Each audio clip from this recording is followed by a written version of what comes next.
Hey everyone, this is Johan Corsino with Branded Group. This is modern brand composition. Long story short, because I don't want to speak too much about myself here, I want to get straight to the point. I've been a brand strategist for 10 years now. I've been in marketing since 2016. And literally after 10 years, I feel like now I have developed a system, right, as to how to go about whether rebranding or just the overall branding strategy for any business, really, right? We live today in an industry where everything is super fast paced. There's a lot of information being put out there by everyone. Everybody wants to have the best brand. And globalization, right, which is like everybody having access to the internet in real time from any part of the world, has made it so it's way more competitive than it used to be, right? For any type of brand, big brands, smaller brands, it's harder to compete today than it has ever been, right? So how can we ensure that our brand is set to be able to compete against the world, really? So modern brand composition, to put it simply, is a template as to how to remain on the edge of evolution every day, every day. And this is a very hard thing to do, right? For the big brands and the smaller brands as well.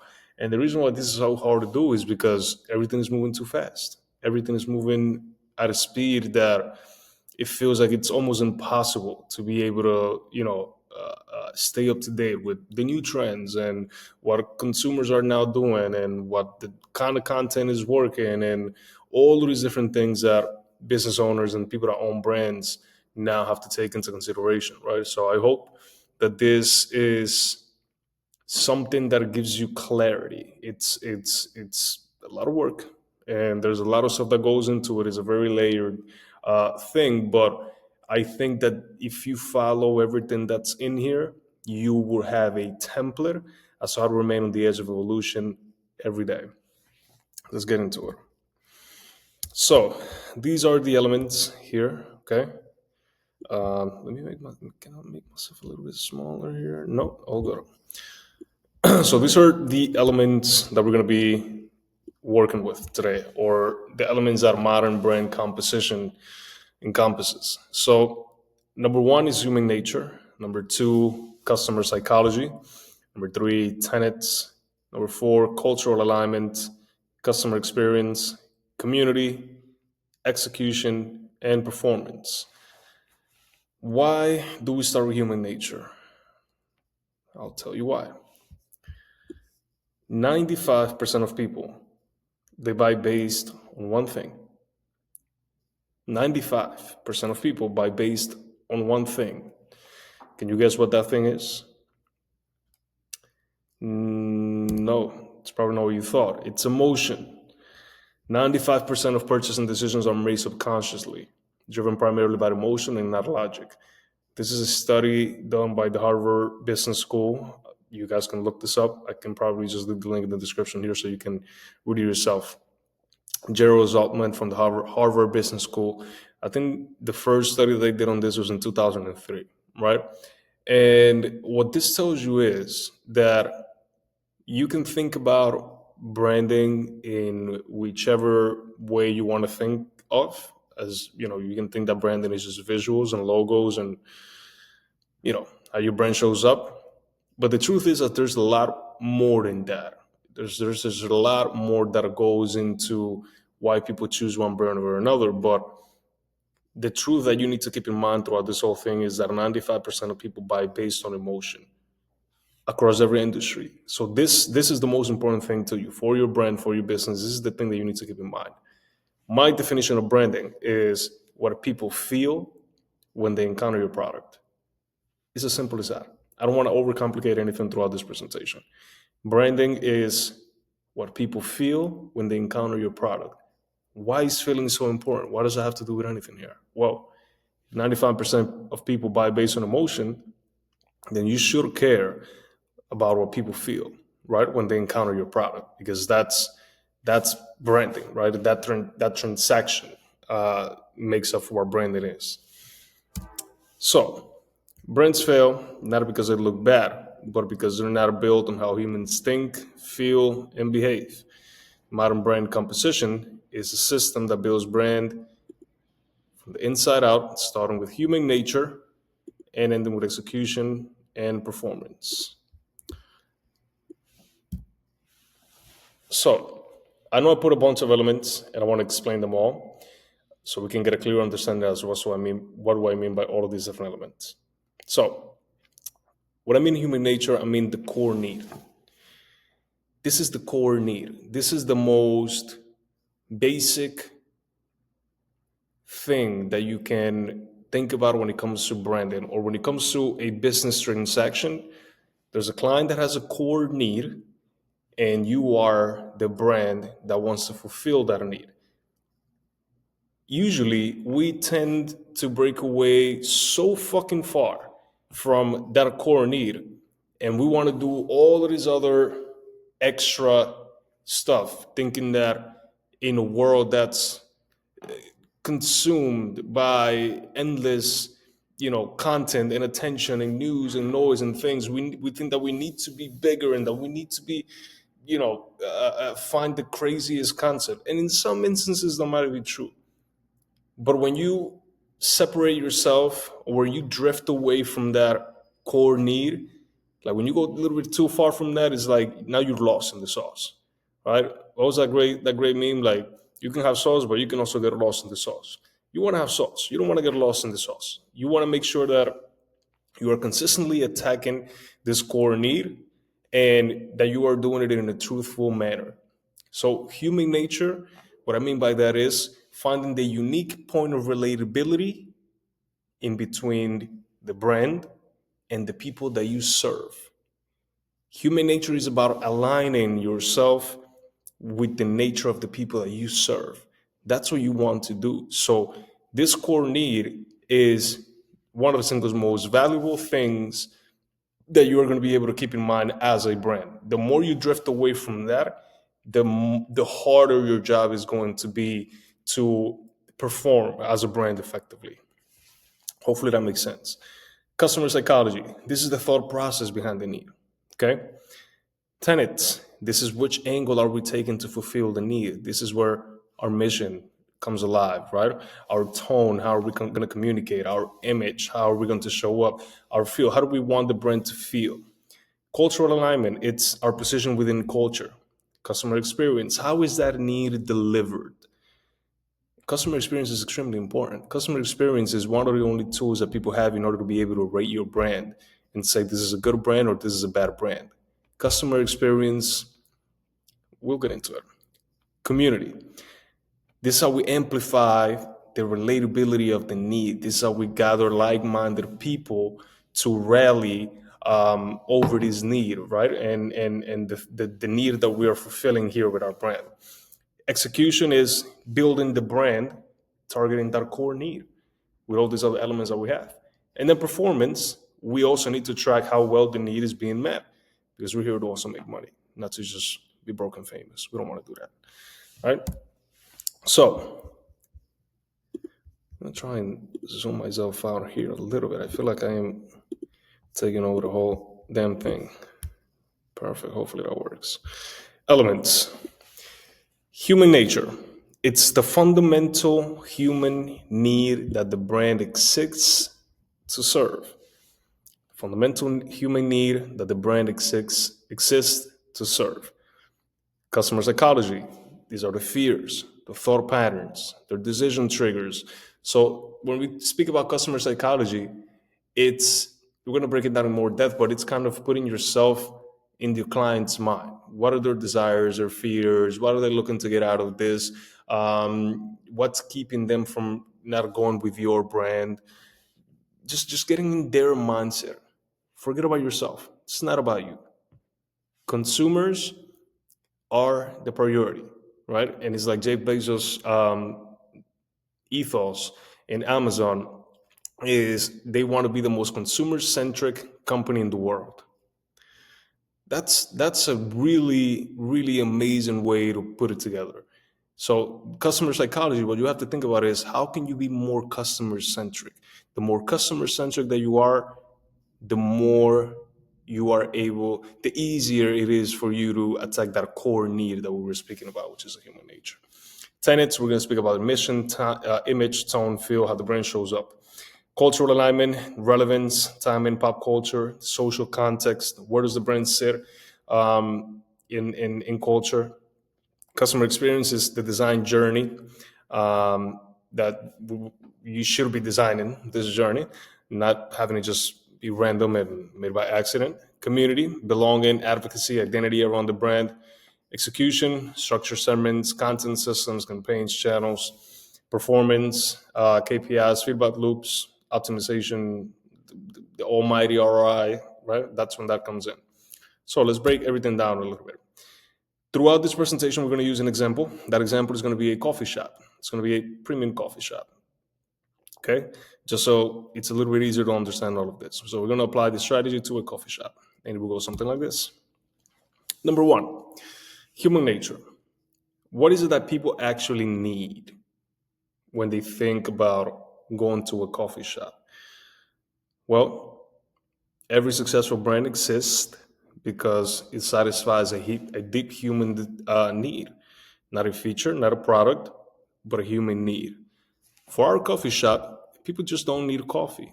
They need calm, they need a routine, they need a moment of peace, control in the chaotic day. So the insight that you need to keep in mind is that people are not behind the coffee, they're behind the daily moment of peace. So that becomes a foundation for everything else that we are going to do, right?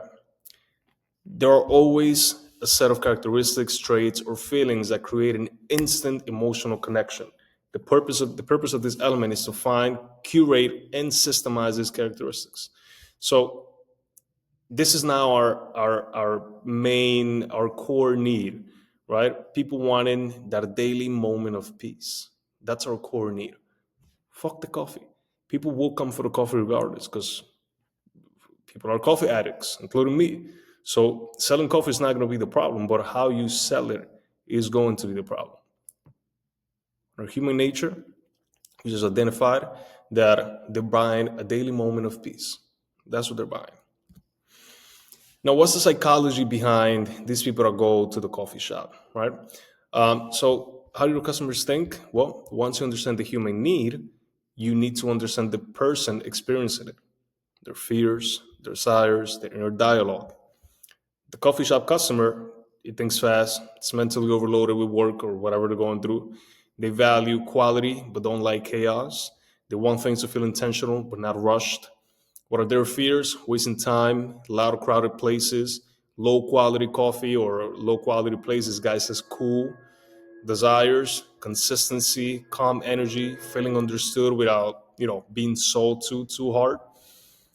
So the insight that we get from customer psychology is that this tells us how to speak, design, and serve our clients.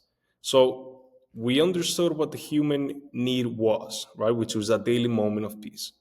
Now we're going a little bit deeper, right? And understand their psychology. We now know that our coffee shop customer thinks fast, is mentally overloaded, they want things to feel intentional.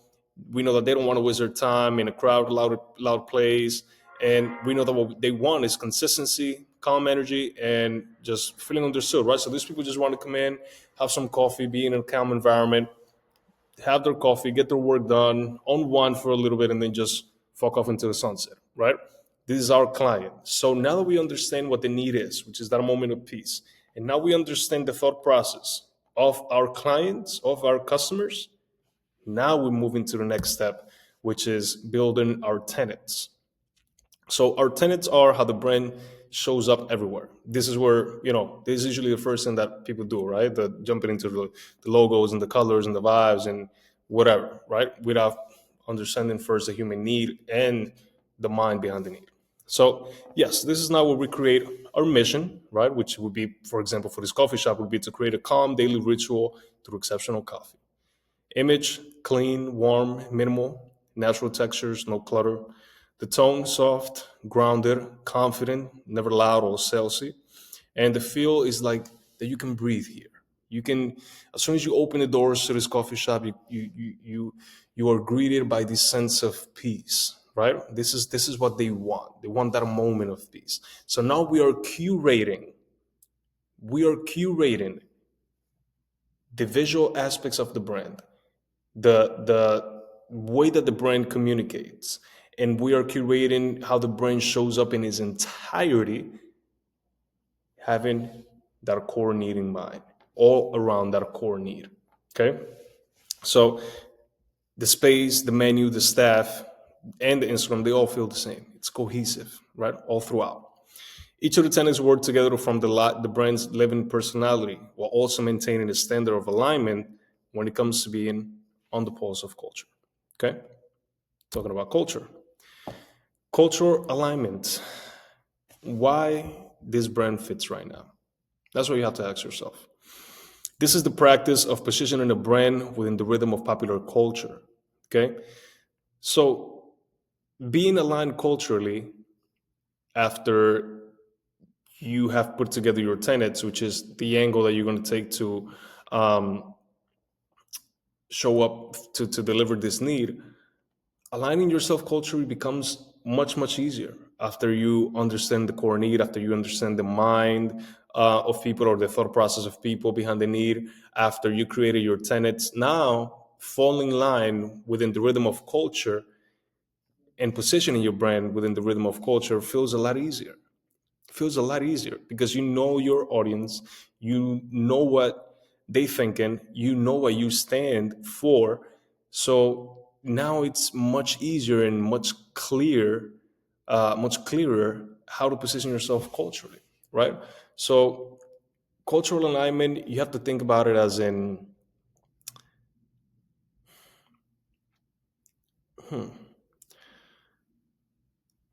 what it says right here, ensures that your message travels organically and it speaks the language of the moment while staying rooted in your timeless mission. Cultural alignment means becoming socially fluent. That's what I was thinking. I could have just read that, but I was thinking. Cultural alignment means becoming socially fluent, knowing when to lead, when to listen, and when to amplify what people already feel. The consumer already knows what they want. Cultural alignment positions yourself within a spectrum that's very precise, right? It places you in a very strategic position, which is where your consumer looks for. You're essentially positioning yourself within your consumer's line of sight. That's what we're doing.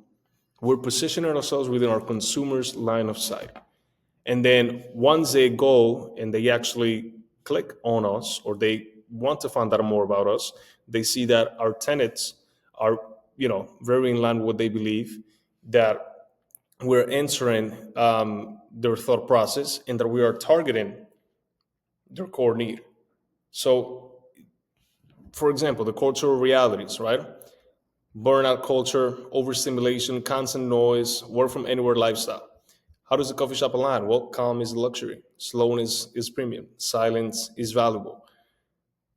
Now we're positioning ourselves culturally as a coffee shop that delivers peace for high performers that don't like flashy, overly loud, or obnoxious social media guru behavior. For example, that is a great way to put it. That is an amazing way to put it. This is a coffee shop that delivers peace for high performers that don't like flashy, overly loud, or obnoxious behavior of social media gurus. That's it. You have just successfully aligned yourself culturally by asking yourself all of these questions and by following the modern brand composition. Next, customer experience, one of my favorites.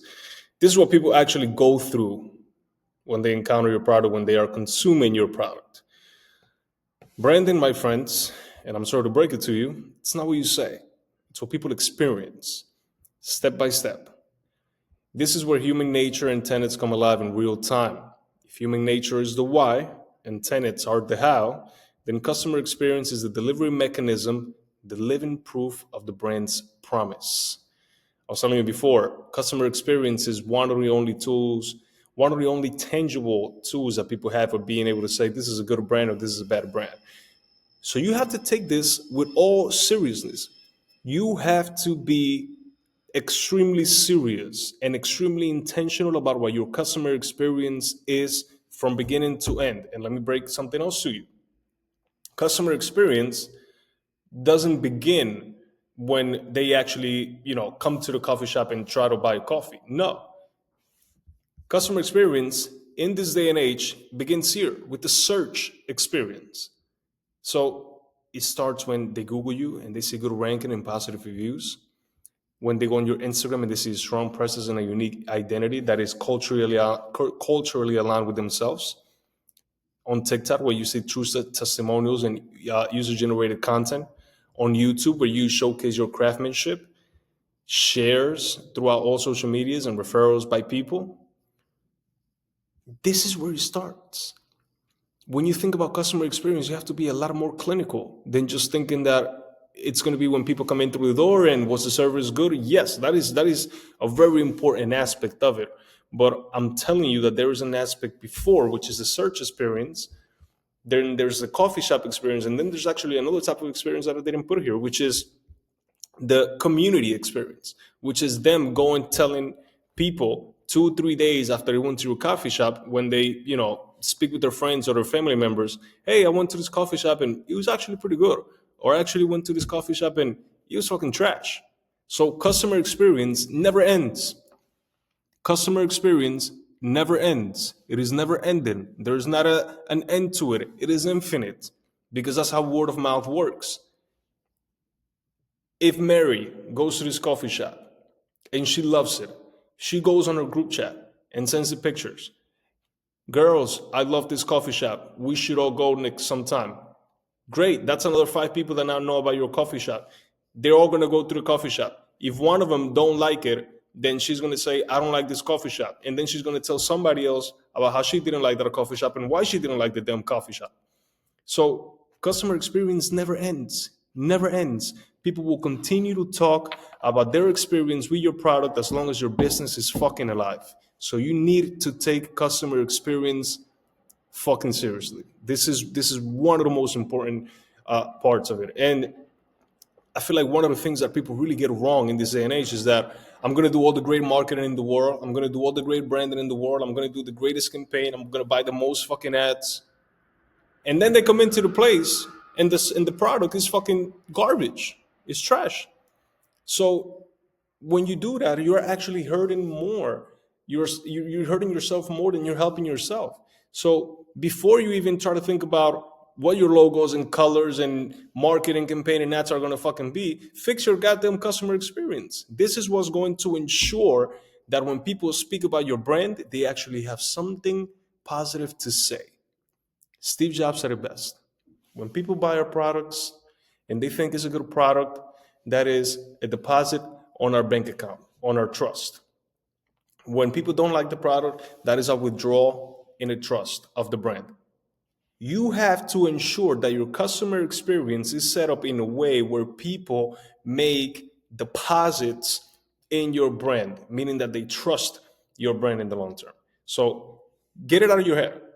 You can have the most creative little marketing, flashy little bullshit, but if your customer experience sucks, just get ready to go bankrupt. That's all I have to tell you. I kind of got worked up there. Listen, this is important. Community. Cool. This is turning customers into believers. How cool is that? People join communities not for the product itself, but for a feeling of belonging to something that represents their values, lifestyle, and beliefs. When done right, your community becomes a mirror of your brand's human nature, a living extension of your mission. Hoka, the shoe brand, they have a video on YouTube as to how they came up with essentially their product, right? These two runners, they used to run in like the mountains and like, kind of like hard surfaces or whatever, right? They noticed that the shoes, the regular running shoes, wouldn't really absorb the shocks when they were running, right? So like after the runs, their legs were cooked essentially, right? Number one, they identified the problem. So they created a shoe with a thicker outsole, right? So it could absorb more shocks. They created the shoe. They sent the shoe to this guy that was a very reputable runner, right? It was like a retired marathon runner. They sent them the shoe. The guy tried on the shoe. He said, "It's great, but you guys should fix this, and that." They got the shoe back. They got the feedback. They fixed the shoe, excuse me, according to the feedback that they got from this very reputable runner. They fixed it. They sent it back to the guy. The guy loved it so much, and he just so happens that he owned, like a sporting goods store. He bought like 150 pairs, and then he started telling people about the shoes. Last year, Hoka took $1.5 billion in market share from Nike and Adidas. How far can community take you? That's how far. That is how far. And to this day, they are one of the leading brands, right? When it comes to running shoes. So I wanted to I wanted to tell you that story so you can understand the true power that's in community. Okay. So for the coffee shop, for the coffee shop, regulars recognized by name, morning crowd becomes familiar faces. They can do events like quiet mornings, reading hours, creative meetups, networking sessions, showcases, a run club called Coffee Runs, for example. All of these different things, right? And I like to take the Hoka example because I don't think it really gets better than that. If let's say the coffee shop was to introduce a new roast, a new line of coffee, right? So hey, now we have this coffee. It's Turkish coffee, right?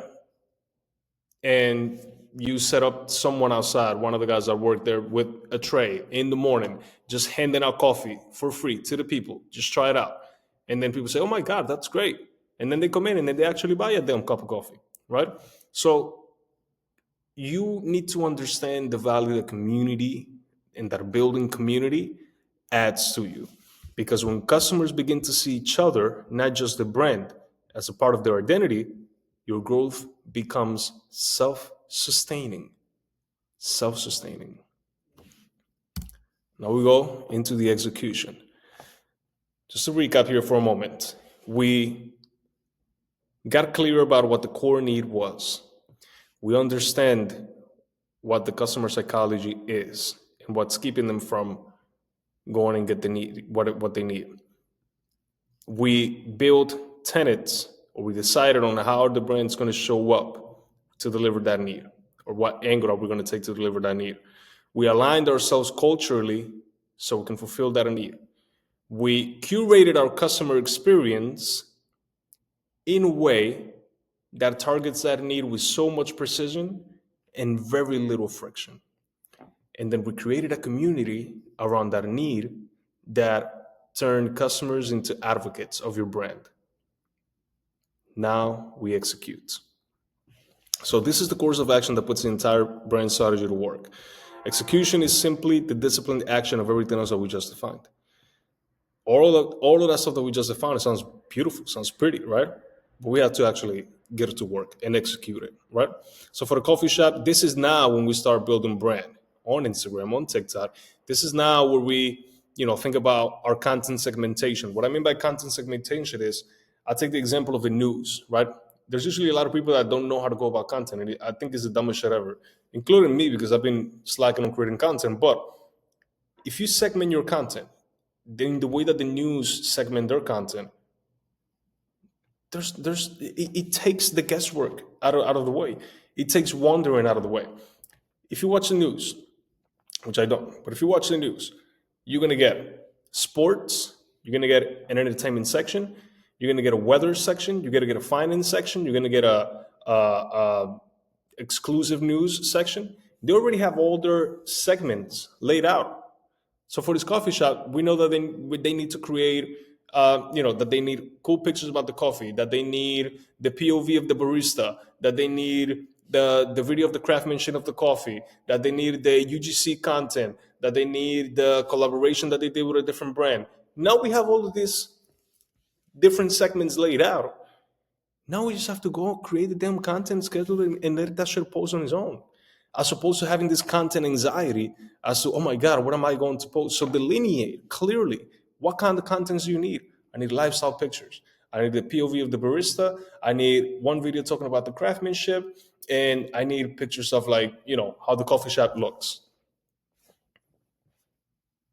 What the fuck? My life is just so much easier now. right? So then you think about your campaigns and your offers and your paid media strategy, your influencer collaborations and partnerships, your PR. This is where now we get to execute all that preliminary work that we just did. Execution is how your brand breathes. See, breathes, Jesus Christ. It's a system that keeps the mission alive, consistent and profitable. Strategy without execution is theory. I'm going to twist it. Execution without strategy is chaos. When we both align, the brain becomes inevitable. Performance. All that stuff that we just spoke about sounded very pretty, but it doesn't work because we're here to make money, right, my friends? All right. The discipline of quantifying the brand impact and proving superiority in the market through data, competitive insight, and behavioral metrics. Everything that we just broke down, it's great. But what's even greater, it's keeping track of how it is performing. Because this is what's going to now tell you, okay, I need to fix this aspect. Maybe I have to go about my tenets in a different way. Maybe I'm not aligned culturally properly. Maybe I'm not, maybe my customer experience needs some improvement. Now you have the template, you have the framework, and you just sit back, look at the framework, and you analyze and you say, okay, this is going well, this is going well, this is not going so well. And now you can hold each element accountable for the overall performance of the brand as opposed to not knowing what the hell is going on. This is why modern brand composition is a template as to how to stay on the edge of evolution every day. Every day. So, quantifying the brand impact. So, metrics: repeat customers, average visits per week, time spent in store, social engagement, engagement quality, revenue per customer. We have to ensure that the brand doesn't just feel powerful, but that it performs powerfully in visibility, conversion, loyalty, and revenue, because we're here to make money. Okay? I'm gonna break each element down again into even like more simple, even in a more simple way to be understood. Just for clarification, human nature, the desire, right? Identifying the function is identify the shared emotional desire between the customer and the brand. Remember the unique point of relatability in between the customer and the brand. Human nature is what the customer's deepest desire and the brand to fulfill that desire meet. This is the emotional foundation of the entire brand. This desire becomes the core of the rest of the core the rest of the brand builds around. Customer psychology. This reveals what influences the customer's decision at a subconscious level. Remember, 95% of people buy based on emotion. Customer psychology uncovers internal triggers, motivations, fears that shape how people choose and why they buy. Synergy. It transforms a human nature into a specific emotional lever that the brain can speak to clearly. Now we have engineered our brain so we can speak directly to that need, directly to that emotion that's going to trigger people to buy. So if 95% of people buy based on emotion with modern brand composition, 100% of people buy. The brand's identity. Shape how the brand expresses itself in words, visual behaviors, and energy. Tenets are the brand's identity system. Mission, tone, feel, image that communicate who we are. Synergy, they express the emotional desire, human nature, and psychological triggers, psychology, in a recognizable brand personality. So we tailor the way that we look, communicate, and feel around our core need and around the customer psychology of the people that we're aiming to serve. Cultural alignment. Anchor the brand inside cultural trends, movements, or behaviors people already care about. We're not reinventing the wheel, my friend. We are seeing what are people already caring about, and we are positioning ourselves in their line of sight after doing our tenets and showing up in the most attractive way possible. Cultural alignment positions the brand where culture is moving so it feels modern, relevant, and meaningful. Synergy. It ensures the brand desire and identity live inside a larger cultural conversation, giving it momentum. Customer experience, making the brand feel real. Turn the brand's identity into sensory, emotional, and real world experiences customers can feel. Customer experience is how the brand shows up in real life, the feelings, sensations, and moments that create memory and that gets people to give you this. It delivers a human nature expressed through the identity in a culturally aligned way. I'm explaining you what the synergy is between all the elements so you can understand that I didn't just choose these elements randomly, but that they all have a purpose and they all have a synergistic effect. Community, turning desire into belonging. Build loyalty, belonging, advocacy through the shared identity. Community turns customers into participants, people who share the brand's values and proudly express them. Synergy, it transforms a shared need into a shared culture, amplifying emotional connection and word of mouth. Execution, consistently communicated brand's identity across content, behaviors, and touchpoints. Execution is a system that brings the brand to life through storytelling, content, design, and communication. Synergy, it keeps all elements aligned: desire, psychology, identity, culture, experience, community, all of it expressed consistently. And performance, measuring the brand and business impact, tracking how well the brand is influencing behavior, perception, and growth. Performance quantifies the brand's impact emotionally, sentiment and loyalty, and behaviorally, retention, revenue, advocacy. It closes the loop. This is what glues everything together. Tracking the performance. Are we fulfilling the core desire? Are we influencing decisions? Is the brand identity working? Is culture embracing us? Are experiences resonating? Is community growing? Is execution effective? This is perhaps the most well rounded brand strategy in the world. We are starting with the human nature of the people that we aim to serve. We are syncing ourselves and tailoring our brand so it's always in line with the human nature of the people that we serve from all these different touch points. And we are ending with performance, with tracking how well are we in tracking how in line are we with the nature of the people that we serve. And I don't care what anybody else says, because 95% of people buy based on emotion. So I will die for this tenet. The more that we are in line with the nature of the people that we serve, the better we can perform. And trust me, there is always better.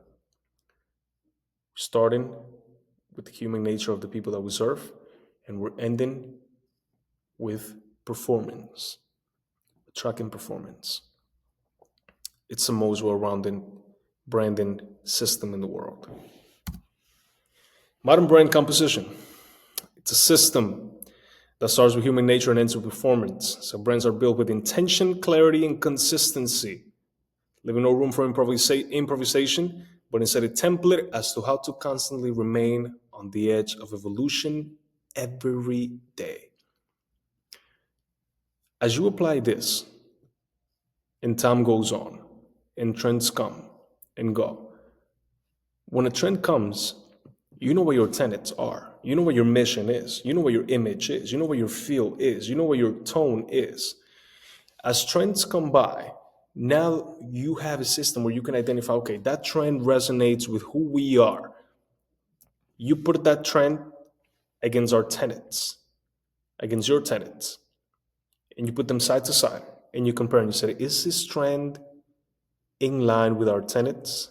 Is this trend worth bringing into our culture strategy? Will it align with the people that we're aiming to serve? If the answer is yes, then you adapt that trend, use it in whichever way fits best throughout your content, and your cultural relevance goes up.